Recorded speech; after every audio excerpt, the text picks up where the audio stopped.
भैया बढ़िया से सरियावत आवत हैं।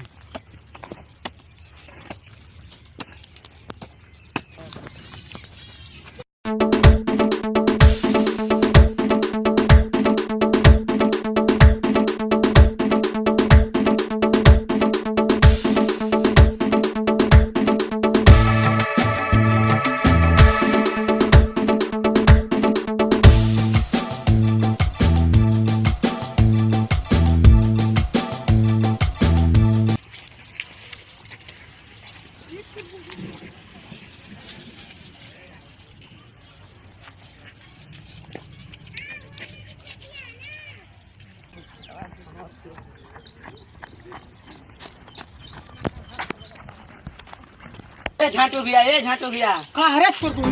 अरे मेरे तार खेतवा में लाठ देत हुआ सन केवन हुआ सन और तार गोतियावा हुआ सन। चल तू तब हम बड़का भैया के लेके आवत हूँ।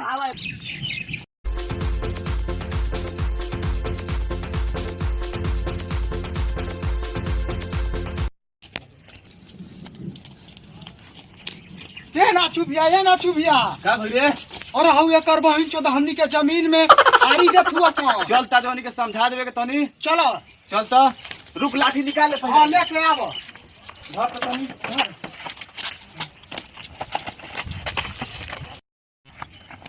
चलो चलो चल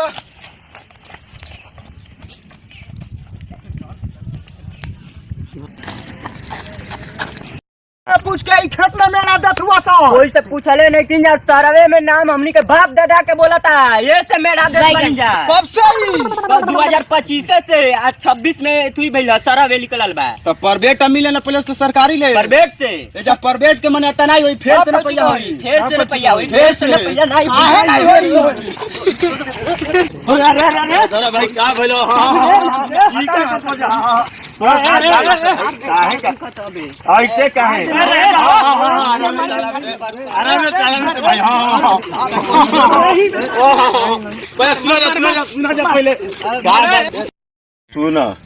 तू बाजताड़ा इहो बाजताड़ा तो पहले बताइब कि बाप के सर्वे दादा में कैसे नाम बोलता कौन अमीन देखल? अरे 2025 से बोला था। अच्छा आज 26 में सर्वे आइल बा। अच्छा तोरा मौजा से कतले बा से कह देले बा तो रसीद होई ना तोरा घर के एकर खतियान के हाँ। तू रखले बा खतियान है घर से रखले बन जा हैं तो तू सरपंच बुलाव तू जाके अपन देखाव मौजा अमीन के बुलाव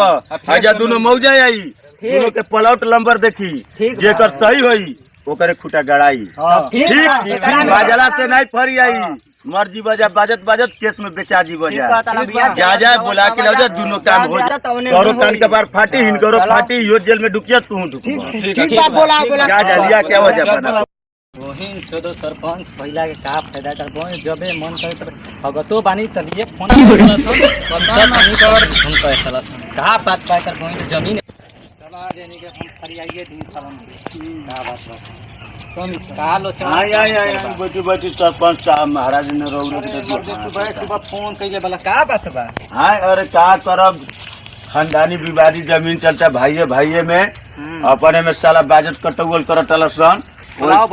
वो से कहें कि सरपंच के भाई दे जो चल वो हो तोरा जो करके भाई अमीनों के बुला लिए सब फाइनल हो दिए के बाद का बाज के कर बसन बुलावा जल्दी हमें ठीक बात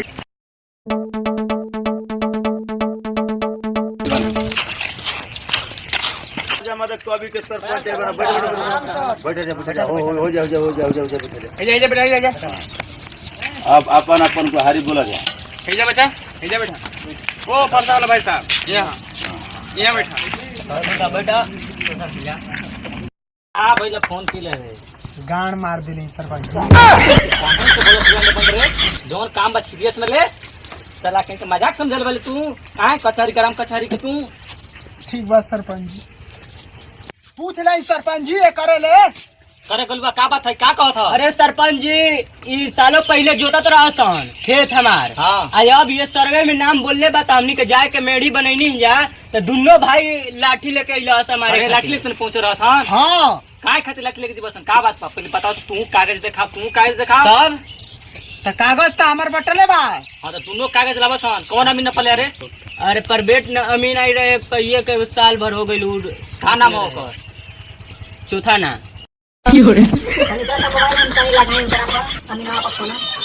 नहीं मैडम जी फोन आवा था नहीं बोली ए हेलो हाँ बोला का कहता तू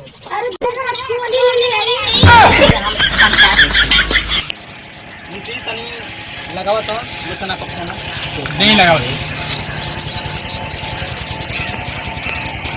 हाँ नहीं हेलो अमीन साहेब हम सरपंच साहब बोलते हैं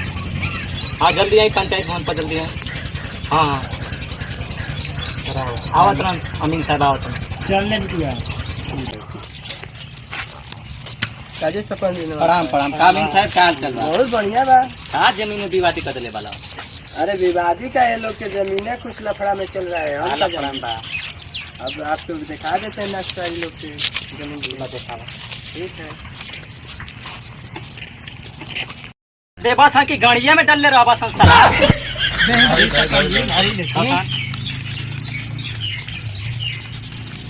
कहो अमीन साहेब हाँ सरपंच जी एकर 14 डिसमिल देखावा था ओकर 6 डिसमिल एकर बापू दादा बनेले बन तबे ने जो अपन 14 डिसमिल कागज है बाको 6 डिसमिल के हाँ, तब तब कैसे नहीं करते तू रे सरपंच माने हमार झाट ओता है होई कैसे बोल रहे कैसे झाट बेमान के सरपंच के लिए बजा कौन समझ के बरेली है करम ही चौथन बिया सुना जा भैया सुना जा सरपंचो साहब बना सब कोई बात चला जा फिर से हमें के सिक्कर गिरा देते हैं देख लिया होती चला जा हुए हो जाई मन का बा झगड़ा है मन का करे के बाद चलो जा जवन हम बंटवारा करब तोन मनबा सा ना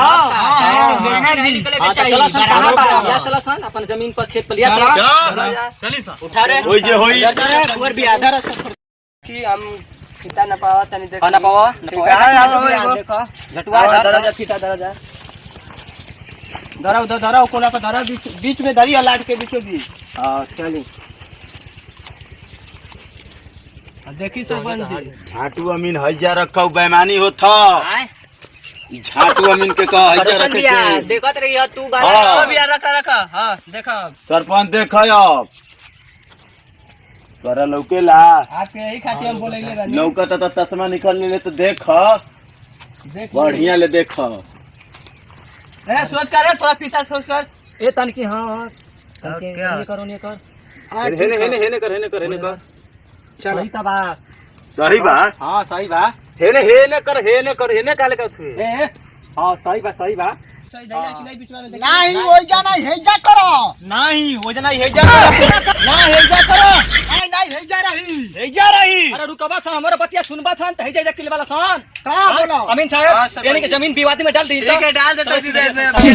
कर बहिन का गनुआ पहले छोड़ पहले कर बहिन चला दुनो